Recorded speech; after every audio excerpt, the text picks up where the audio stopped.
Captain James Webb ran his hand over the worn control panel of the HSS Perseverance. The metal was smooth from years of use, like an old coin passed through too many hands. 30 years wasn't old for a human, but for a spaceship in the rapidly advancing Union fleet, it might as well have been ancient. "Status report," he said, his voice calm despite the flickering lights above. The bridge crew worked at their stations, each person familiar with the quirks of their outdated equipment. "All systems normal, Captain." "Well, normal for the Perseverance," replied Chief Engineer Marcus with a small smile.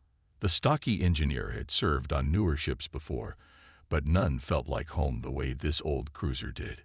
He understood its systems in a way that went beyond technical knowledge. It was more like friendship. Tactical Officer Lisa Reed looked up from her console. "We're still receiving those strange energy readings from the Rigel border, sir. No match in our database." "Which isn't saying much," muttered Communications Officer Alan Brooks. "This database hasn't been properly updated in 5 years." The thin man with glasses adjusted his old-fashioned headset, a personal modification he preferred over the neural interfaces used on modern ships. Captain Webb nodded. The Perseverance had been assigned to patrol the outer colonies, not because it was the best ship for the job, but because the Admiralty considered it expendable. When the unusual energy signatures appeared near the Rigel border, headquarters had sent them to investigate for the same reason. "Navigation, how long until we reach the coordinates?" Webb asked. Tom Hawley, his fingers dancing over his console with practiced ease, answered without looking up. 4 hours at current speed, Captain. I could get us there in 3 if you'd let me try that modified jump sequence I've been working on." Webb almost smiled. Hawley's unorthodox piloting techniques were why he'd been passed over for promotion 3 times. They were also why the Perseverance had the fastest response time in the outer fleet. "Standard approach, Hawley. Let's not break anything before we even know what we're dealing with." "Aye, sir. Boring approach it is," Hawley replied with a grin. As the Perseverance continued toward its destination, Webb retreated to his small office adjoining the bridge. The message from headquarters was still displayed on his screen. "Investigate anomalous energy signatures. Report findings. Do not engage." Simple orders that didn't require their newest battleship or sleekest scout vessel, just an old cruiser that wouldn't be missed if things went wrong. Webb had served on the Perseverance for 7 years now. Most captains stayed on ships like this for a year or 2 at most, just long enough to prove themselves worthy of something better. But Webb had requested to stay. There was something about this ship, with its mismatched parts and outdated systems, that felt right. It was dependable in a way that the newer AI-integrated vessels weren't. His crew felt the same way. They were all excellent at their jobs, but each had a mark against them in the eyes of the Admiralty. Marcus was too hands-on in an age of automated repairs. Reed had questioned a superior's judgment during a border skirmish. Hawley's flying broke too many rules. Brooks preferred radio waves to the quantum communication arrays. They were misfits, but they were his misfits, and there wasn't a crew in the fleet he trusted more. 4 hours later, the Perseverance dropped out of faster-than-light travel at the exact coordinates of the energy signature. "Sensors, what are we looking at?" Webb asked, leaning forward in his captain's chair. Lisa Reed's face paled as she studied her readings. "Sir, there's something massive out there. About 20 kilometers long. Definitely not Union or any known Allied design." "Put it on screen," Webb ordered. The main view screen flickered, another quirk of the ship's age, before displaying what lay before them. The bridge crew fell silent. Hanging against the backdrop of space was a ship unlike anything they had ever seen. Its hull was smooth and dark, shaped like a massive arrowhead with strange, pulsing lines of blue light running along its surface. It dwarfed the Perseverance many times over. "Any response to standard hailing frequencies?" Webb asked Brooks. The communications officer adjusted his equipment. "Nothing on standard channels, sir. I'm trying some older frequencies now." Sometimes new civilizations haven't adopted the Union protocols. Captain, Reed interrupted. I'm detecting multiple smaller vessels launching from the large ship. They're heading toward Outpost Gamma. Webb felt a chill run down his spine. Outpost Gamma was the Union's outermost colony, home to over 5,000 civilians. Time to intercept at their current speed. Less than an hour, sir. Brooks, get me headquarters now. Priority Alpha. Brooks' fingers flew over his console. After a moment, his expression turned grave. No response, Captain. All channels are being jammed. How is that possible? Webb demanded. Our communication systems may be old, but they used frequencies that... Sir, Reed cut in, her voice tight. The smaller vessels are accelerating. Weapons signatures detected. Webb didn't hesitate. Battle stations. Holly. Plot an intercept course to Outpost Gamma. Maximum speed. Warning klaxons sounded throughout the ship as the crew prepared for possible combat. The Perseverance's engines roared to life, pushing the old ship harder than it had been pushed in years. Sir, Marcus called from engineering over the intercom. If we maintain this speed for more than 30 minutes, we risk blowing the secondary coolant systems. Understood, Chief. Do what you can. Webb turned to Reed. Tactical assessment. Reed looked up from her console, her face grim. Those smaller ships are armed with something our sensors can't even identify. Whatever they are, they're fast, and they're heading straight for the colony. And sir, I don't think the Perseverance stands much of a chance against even one of them. Webb nodded slowly. He had suspected as much. The Perseverance was outgunned, outclassed, and completely alone against an unknown enemy of superior technology. Options, he asked. We can try to warn the colony, Brooks suggested. If I redirect power from non-essential systems to the short-range transmitters, I might be able to punch through the jamming. Do it, Webb ordered. As Brooks worked frantically at his station, Webb stared at the image of the alien vessel on the screen. For the first time in his career, he found himself wishing for one of those new advanced ships the Admiralty was so proud of. But all they had was the Perseverance, old, outdated, and possibly the only thing standing between a human colony and destruction. Sir, Halley called out, I can get us to Outpost Gamma before those ships if you let me try that modified jump sequence now. Webb met the navigator's eyes and nodded. Do it, Holly. And pray this old ship has one more trick left in her. The Perseverance shuddered as it dropped out of Holly's modified jump. Warning lights flashed across every console on the bridge. Status report. Webb called out, bracing himself against his chair as the ship stabilized. Marcus's voice came through the intercom, strained but steady. 3 coolant lines ruptured. Backup systems engage. Power fluctuations throughout the ship. But we made it, Captain. Halley grinned despite the sweat on his forehead. Told you it would work. We beat those alien ships by about 15 minutes. Webb nodded. Good work. Brooks, any luck contacting the colony? Yes, sir, Brooks replied. The jamming is weaker here. I've reached the colony governor. Put her through. Governor Diane Miller's face appeared on the main screen, her expression a mixture of confusion and concern. Captain Webb, what's happening? Our long-range communications have been down for the past hour. Governor, you need to activate all defense systems immediately, Webb said. Multiple unidentified vessels are heading your way, likely hostile. ETA 15 minutes. Miller's eyes widened. Hostile. Are you certain? We haven't had any. There's no time to debate this, Webb interrupted. I've seen them launch from a massive vessel near the Rigel border. Their weapons signatures are unlike anything in our database. Please, Governor, trust me on this. After a moment's hesitation, Miller nodded. Very well. I'm ordering full defensive measures. Her image disappeared from the screen. Reed, what's our tactical situation?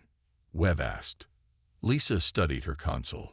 Colony defenses are adequate for pirate raids, but nothing like what we just saw. As for us, our weapon systems are at 82% efficiency after that jump. Not that they'd do much good anyway. Webb frowned. The Perseverance carried standard Union armaments, missile tubes, energy cannons, and point defense systems, all a generation behind what the newest ships boasted.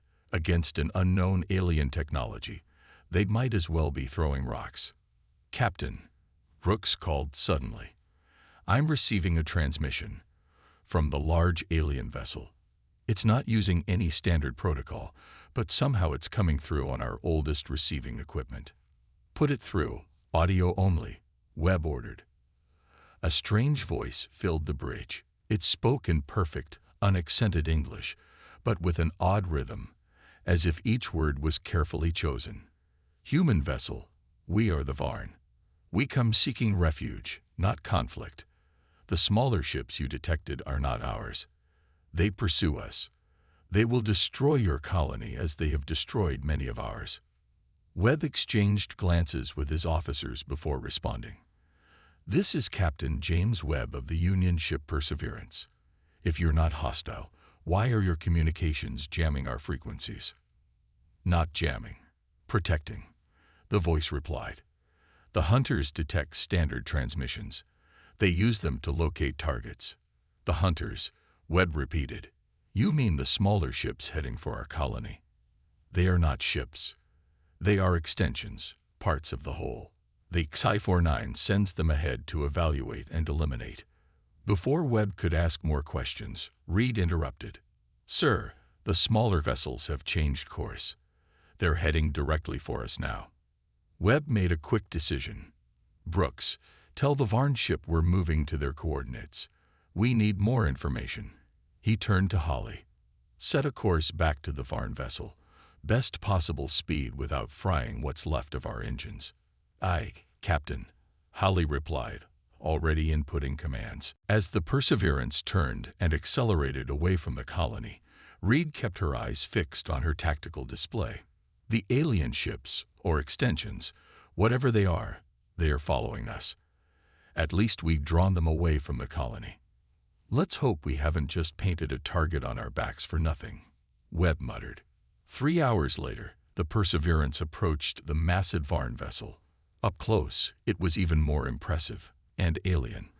The smooth hull was covered in subtle patterns that seemed to shift and change as they watched. "We're being scanned," Reed reported. "Multiple frequencies, some I've never seen before." A new message came through Brooks's communication system. "Your vessel may approach. We will extend a docking arm. Your technology is primitive, but compatible." Marcus snorted at the word primitive, but Webb ignored it. "Take us in, Holly. Nice and easy." As they approached, a section of the Varn ship's hull slid open, revealing a docking bay large enough to fit several ships the size of the Perseverance. A long, telescoping arm extended toward them. "That's our invitation," Webb said.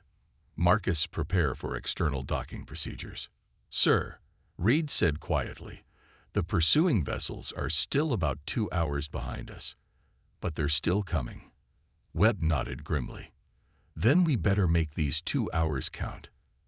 After the Perseverance was secured in the alien docking bay, Webb led a small team consisting of Reed, Brooks, and himself to meet their hosts.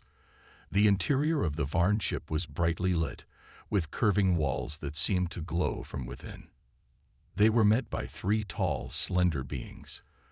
Their skin was pale blue, with faint luminescent patterns that matched those on the ship's hull.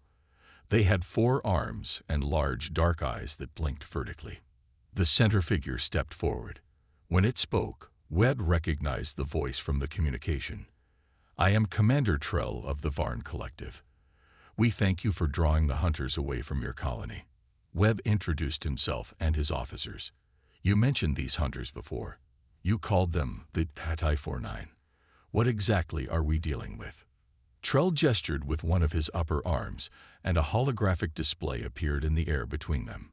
It showed a massive diamond-shaped vessel, bristling with weapon emplacements.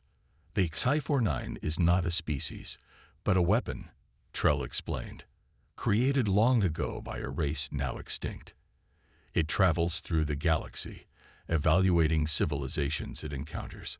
Those deemed evolutionarily insufficient are eliminated. Eliminated? Brooks asked. You mean it destroys entire species? Yes, Trell said simply. It has been pursuing us for 20 of your years.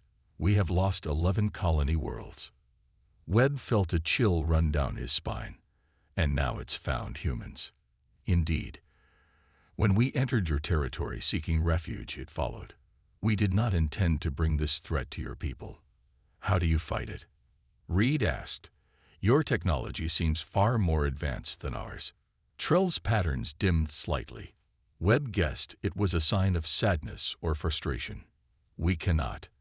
The Xyphor-9 adapts to any weapon used against it. It learns and evolves with each encounter. That is why we flee. A sudden alarm sounded, and one of the other Varn rushed to a control panel. After a moment, it spoke rapidly to Trell in their native language. What's happening? Webb demanded. Trell turned to them, the patterns on his skin pulsing rapidly. The Xyphor-9 has arrived. It is here, in this system, earlier than we calculated. Webb's communication device buzzed. It was Marcus from the Perseverance. Captain, you need to see this. The big ship, the actual Xyphor-9, just appeared out of nowhere. And sir, it's heading straight for the colony again. Webb rushed back to the Perseverance with Reed and Brooks close behind. The Varn commander Trell followed them, his long legs easily keeping pace. We need to warn the colony again, Webb said as they hurried through the glowing corridors of the Varn ship. The Xyphor-9 will block all communications, Trell replied. It always does before it attacks. They'd reached the docking bay and boarded the Perseverance. The bridge was tense with activity as Webb took his seat. Report, he ordered. Marcus spoke first from the engineering station. The Xyphor-9 just appeared at the edge of the system. It's massive, Captain. Makes this Varn ship look like a shuttle. On the main screen, Webb could see it clearly now, a diamond-shaped vessel at least 30 kilometers across. Its surface gleamed like polished metal, with strange, shifting patterns that reminded him of the Varn skin markings, but darker and more angular. It's beautiful, whispered Hallie, in a terrifying way. Reed checked her tactical readings. Sir, energy signatures are off the charts. I've never seen anything like it. Its weapon systems make a Union battleship look like a pea shooter. Can we contact headquarters? Webb asked. Brooks shook his head. All long-range communications are dead. The Xyphor-9 is blocking everything. Webb turned to Trell, who stood observing the humans with his large vertical pupil eyes. Can your ship fight it? Buy us some time to evacuate the colony. We will try, Trell said. But the Xyphor-9 has already adapted to our weapons. It learns from each encounter. As they watched, the Varn ship detached from the docking arm and positioned itself between the Xyphor-9 and the direction of the human colony. Almost immediately, smaller vessels began pouring out of the Xyphor-9 sides, hundreds of them, like insects from a hive. Those are its hunter-seekers, Trell explained, semi-autonomous extensions of the main vessel. The Varn ship opened fire. Beams of intense blue energy lanced out, destroying several hunter-seekers. But for each one destroyed, 10 more took its place. They swarmed around the Varn vessel, attaching themselves to its hull. What are they doing? Reed asked. Analyzing. Learning. Adapting, Trell said, his voice flat. Soon they will. Before he could finish, the hunter-seekers detached from the Varn ship. A moment later, the massive Xyphor-9 fired a single beam of energy. It passed through the Varn ship's shields as if they weren't there, cutting deep into the vessel's side. They've adapted already, Trell said softly. Our shields are useless now. Captain, Hallie spoke up. 3 Union destroyers just appeared at the edge of the system. They must have been responding to our earlier communications. Webb felt a moment of hope. The newest Union destroyers were armed with quantum disruptors and AI-guided missile systems, the best technology humans had developed. The destroyers approached rapidly, opening fire on the Xyphor-9 and its hunter-seekers. Their weapons seemed to have some effect at first, destroying several hunter-seekers and even scoring hits on the Xyphor-9's hull. But like before, the hunter-seekers quickly attached themselves to one of the Union ships. When they detached, the Xyphor-9 fired again. This time, all three destroyers suddenly went dark. Their systems completely shut down. What just happened? Webb demanded. Reed studied her readings. Some kind of targeted electromagnetic pulse, but more sophisticated. It completely bypassed their shielding. Hallie looked pale. Those ships each had a crew of 200. Are they dead? Brooks asked. Reed shook her head. Life support seems to be functioning on emergency power, but they're completely defenseless. Webb turned to Trell. Is this how it always happens? It learns your defenses and then neutralizes them. Yes, the Xyphor-9 was designed to be the perfect weapon. It studies its targets, adapts to their technology, and then eliminates them efficiently. Webb frowned. Wait, you said it adapts to technology. What about the Perseverance? We're running systems that are 3 decades old. Most of our technology isn't even in service anymore. Trell blinked his vertical eyelids. It is possible the Xyphor-9 has not encountered your older systems before, but it would still learn quickly. Captain, Marcus called out, I've been scanning the Xyphor-9's energy outputs. There's something odd about its shield frequencies. Explain, Webb ordered. Well, modern shields use quantum harmonics, predictable patterns that can be adjusted in milliseconds. But the Xyphor-9 shields seem to adapt specifically to the frequency of whatever's hitting them. It's like they're designed to counter known weapon types. Webb leaned forward. And our weapons? Outdated, Marcus said with a grin. Our phase cannons use randomized frequency modulation, an old technique that was abandoned when the more efficient quantum systems were developed. They're less powerful, but harder to predict. A plan began to form in Webb's mind. Could we modify our weapons to be even more unpredictable? Maybe combine old techniques that no modern ship would use. Marcus thought for a moment. It's possible. We have to manually reconfigure the targeting systems, jury-rig some of the power couplings. Do it, Webb ordered. He turned to Reed. What about our missiles? Standard Union warheads, sir.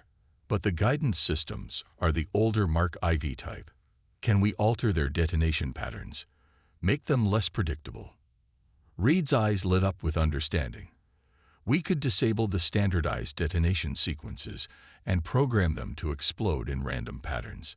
It wouldn't be as efficient, but it might confuse the Xyphor-9's defenses. Webb finished. Make it harder for it to adapt. Trell had been watching this exchange with growing interest. Your strategy has merit, Captain Webb. The Xyphor-9 excels at countering advanced, predictable technology. Perhaps your primitive systems might prove an advantage. Webb ignored the slight.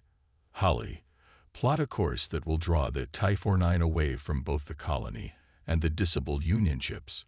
Use evasive maneuvers that no simulator would ever recommend. Hallie smiled. You mean fly like I always want to fly, but get yelled at for? Exactly.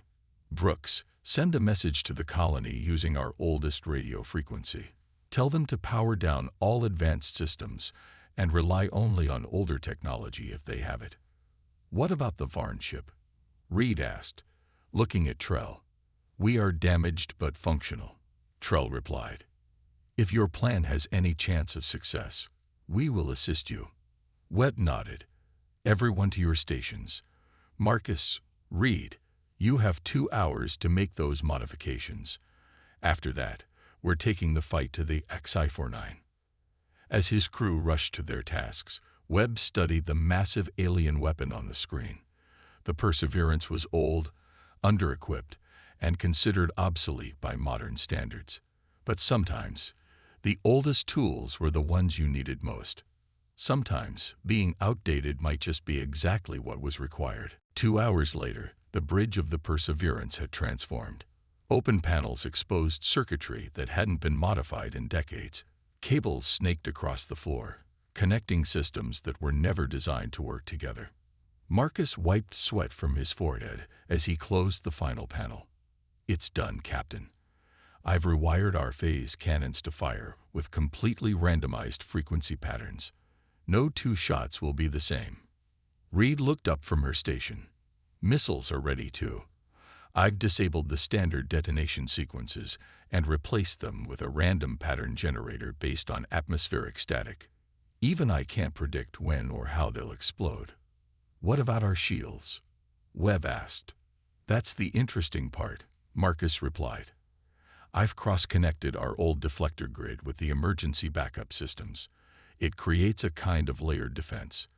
Not as strong as modern shields, but it fluctuates in a way that might confuse the Xyphor-9's targeting systems." Webb nodded. "Holly, status on your navigation modifications." Hallie grinned. "I've programmed a series of maneuvers that break every rule in the Union flight manual. They're inefficient, unpredictable, and probably dangerous, but they might just work." "The colony?" Webb asked, turning to Brooks. "They've acknowledged our message," Brooks reported. "They're powering down their advanced systems and switching to backup generators and older technology. Governor Miller thinks we're crazy, but she's following our recommendations." Trell had been quietly observing the humans' preparations. Now he spoke. "Your approach is unorthodox, but the Xyphor-9 has never encountered a species that deliberately uses inferior technology against it. It might not know how to respond initially." "That's what we're counting on," Webb said. "Where is the Xyphor-9 now?" Reed checked her tactical display. "It's completed its scan of the disabled Union destroyers, but hasn't destroyed them. Now it's heading toward the colony again. Estimated time of arrival: 30 minutes. "Are the crew on those destroyers safe?" Webb asked. "Life support is still functioning," Reed confirmed. "They're trapped but alive." Webb took a deep breath. "Then it's time. Trell, what can your ship contribute?" "We have repaired some of our systems," Trell said.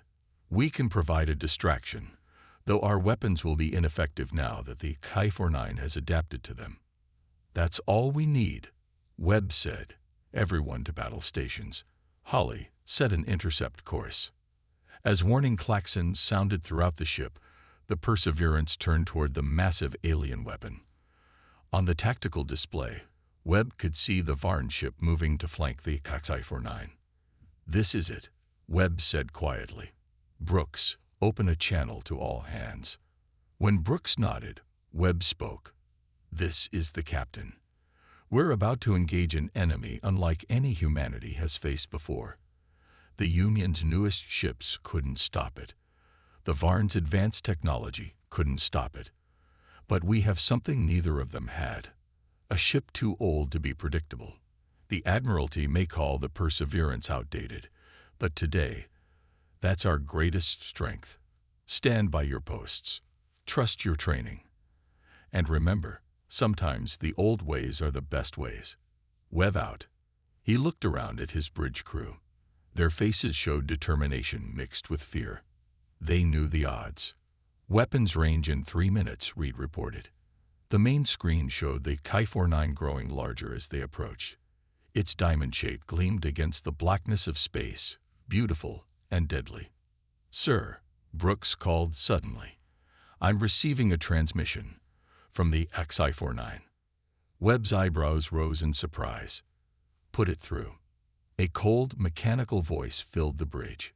"Human vessel, you have been evaluated and found evolutionarily insufficient. Your technology is primitive. Your tactics are predictable. Your resistance is unnecessary. Power down your systems and await termination." Webb smiled grimly. "Brooks, send this reply. We may be primitive, but we're full of surprises." As Brooks transmitted the message, Webb turned to Reed. "Fire everything we've got. Random pattern, maximum spread." Reed's fingers flew across her console. Firing, sir. The Perseverance shuddered as its phase cannons and missile tubes unleashed their payload. On the screen, Webb could see the energy beams flickering with unpredictable colors as their frequencies shifted randomly. The missiles followed erratic paths toward the Xyphor-9. At the same time, the Varn ship opened fire from the opposite side. Their weapons had little effect, but they served their purpose, dividing the Xyphor-9's attention.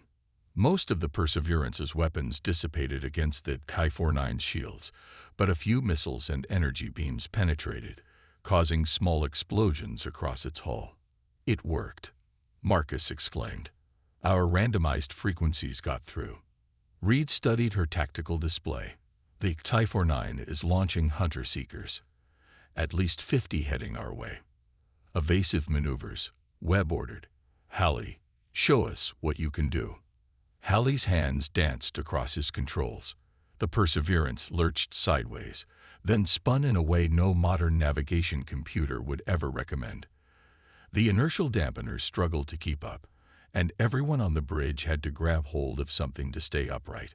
The hunter-seekers pursued, but their targeting systems seemed confused by the Perseverance's erratic movements. Several collided with each other, while others missed completely. They can't predict us, Holly shouted triumphantly. The victory was short-lived. The main Xyphor-9 vessel adjusted its weapons. A beam of energy lanced out, catching the Perseverance along its port side. The ship rocked violently. Damage report, Webb called. Port shields down to 20%, Marcus reported. Minor hull breaches on decks 4 and 5. Automatic seals engaged. But Captain, it's learning our patterns already. That hit was too precise. Webb nodded grimly. We need to keep changing tactics. Reed, reconfigure the missile detonation patterns again. Marcus, alter the phase cannon frequencies. Holly, new evasion sequence. As his crew worked frantically, Webb watched the tactical display. The hunter-seekers were regrouping, adapting to the Perseverance's movements. The Xyphor-9 itself was turning its main weapons toward them. Captain, Reed called out, the Varn ship is taking heavy fire. Their engines are failing. On the screen, Webb could see the elegant Varn vessel listing to one side, energy bleeding from multiple hull breaches. Trull's voice came over the comm. Captain Webb, we cannot maintain our attack. The Xyphor-9 has completely adapted to our systems. We must withdraw or be destroyed. Understood, Webb replied. Fall back to a safe distance. We'll continue the attack. As the Varn ship retreated, all of the Xyphor-9's attention turned to the Perseverance. Hunter-seekers swarmed toward them from all directions. Captain, Holly said, his voice tense, I don't think even my crazy flying can evade all of these. Webb looked at the faces of his crew, tired, afraid, but determined. They had managed to hurt the supposedly invincible Xyphor-9, but now it was adapting, learning, just as Trull had warned. They needed something more, something even less predictable than their jury-rigged weapons and wild flying. They needed a truly outdated tactic, something so old and unexpected that the Xyphor-9 would never see it coming. Webb stared at the swarm of hunter-seekers closing in on the Perseverance. His mind raced through options, discarding each as quickly as they came. Modern tactics wouldn't work. Their jury-rigged weapons were already becoming less effective as the Xyphor-9 adapted. Then, in a moment of clarity, he remembered something from his early training days. A tactic so old it wasn't even taught anymore. Marcus, he called out, our reactor core, can we modify it to create a controlled overload? The chief engineer looked at him with wide eyes. A controlled overload? That's from the old playbook, Captain. They stopped teaching that at the academy 20 years ago because the modern safety systems don't allow it. But the Perseverance doesn't have those modern safety systems, does it? Webb pressed. Marcus's expression shifted from shock to understanding. No, sir. Our reactor still has manual overrides. But if we create an overload, we have about 5 minutes before it goes critical. We'd need to evacuate. And if we contained the overload in a magnetic bottle? Webb asked. Like they used to do in the border wars. Marcus rubbed his chin. It might work. We could create a bubble of energy that would explode outward when the field collapses. But, sir, we'd still need to be far away when that happens. Webb nodded. Reed, how many missiles do we have left? Reed checked her console. 4 standard warheads and 1 antimatter torpedo that we haven't modified yet. Could we remove the safety interlocks on the antimatter torpedo? Webb asked.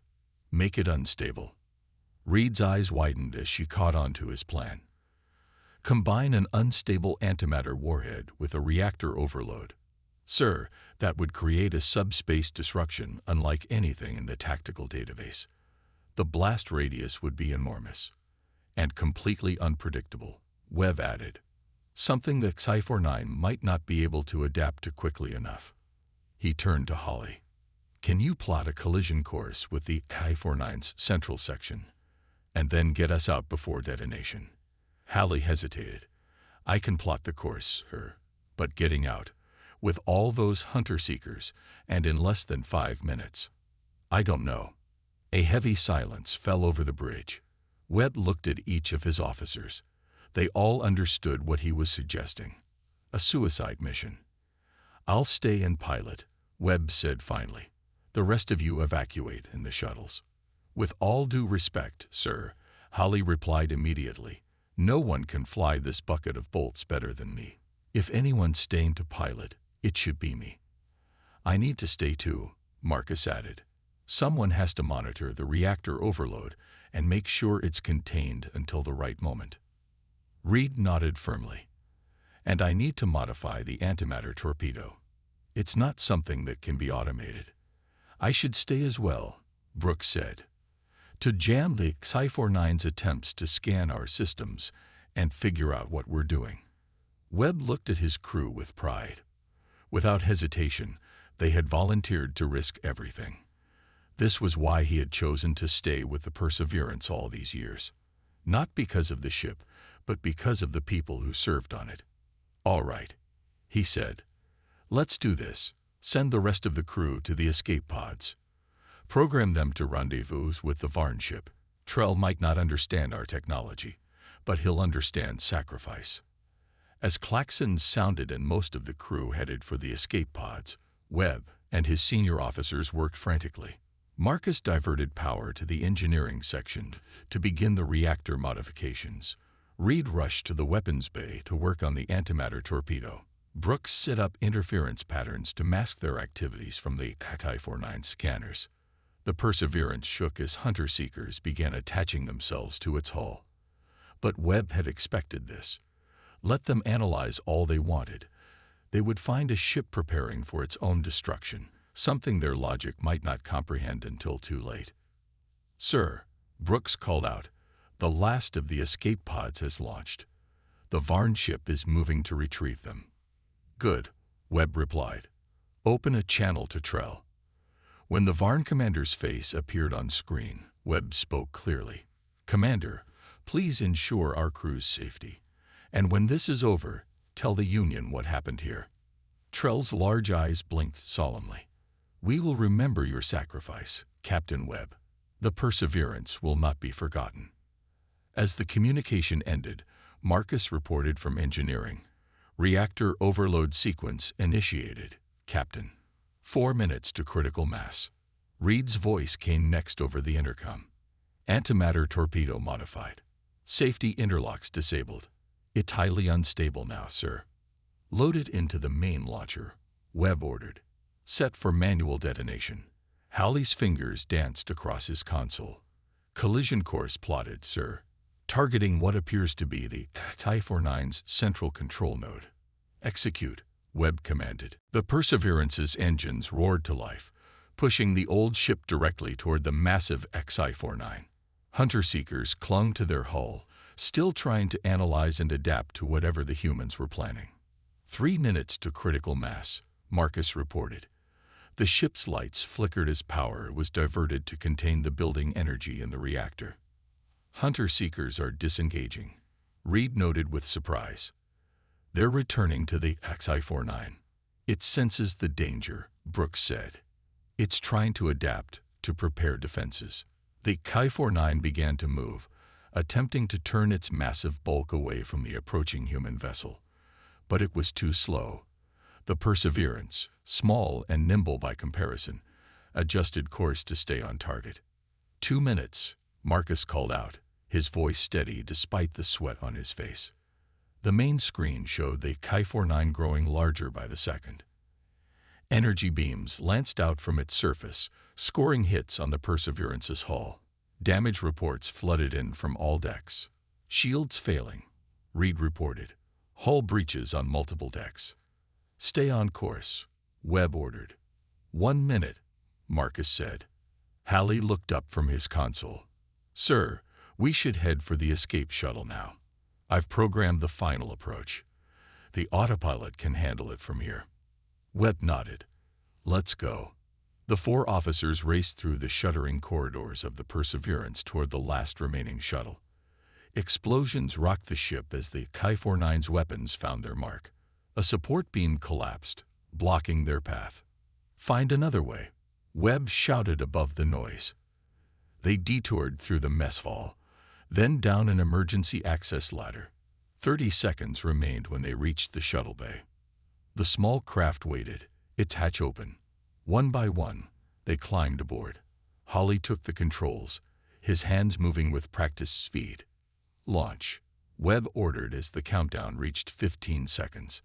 The shuttle's engines fired, propelling them away from the Perseverance just as the reactor reached critical mass. Behind them, their old ship continued its collision course with the Xyphor-9. Through the shuttle's viewport, they watched as the Perseverance crashed into the central section of the massive alien weapon. For a moment, nothing happened. Then a blinding light erupted as the reactor containment field collapsed, releasing its energy directly into the unstable antimatter torpedo.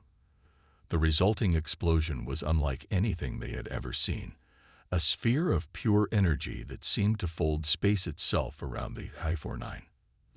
The shockwave hit their shuttle with tremendous force, sending it tumbling through space. Warning lights flashed across the control panel as systems failed one after another. Braced for impact, Hawley shouted as they spun out of control. When Webb regained consciousness, the first thing he saw was Trell's face looking down at him. He was in the Varn ship's medical bay. Did it work? He asked, his voice barely above a whisper. See for yourself, Trell replied, helping Webb to sit up. Through a nearby viewport, Webb could see what remained of the Xyphor-9, a broken, twisted hull drifting lifelessly in space. The weapon that had destroyed countless civilizations had finally met its match in a 30-year-old human ship deemed too outdated for proper service. Your primitive technology created a subspace disruption the Xyphor-9 could not adapt to, Trell explained. It never encountered such an unpredictable combination before. The weapon is neutralized. Webb looked around. Marcus, Reed, Halley, and Brooks were all there, battered but alive. The colony? He asked. Safe, Trell assured him. As are the crews of your Union destroyers. They have been reactivated now that the Xyphor-9's influence is gone. Webb nodded, a sense of peace washing over him. The Perseverance was gone, but it had fulfilled its final mission perfectly. Sometimes, he reflected, the oldest tools were the best ones for the job. Sometimes, being outdated was exactly what you needed to be.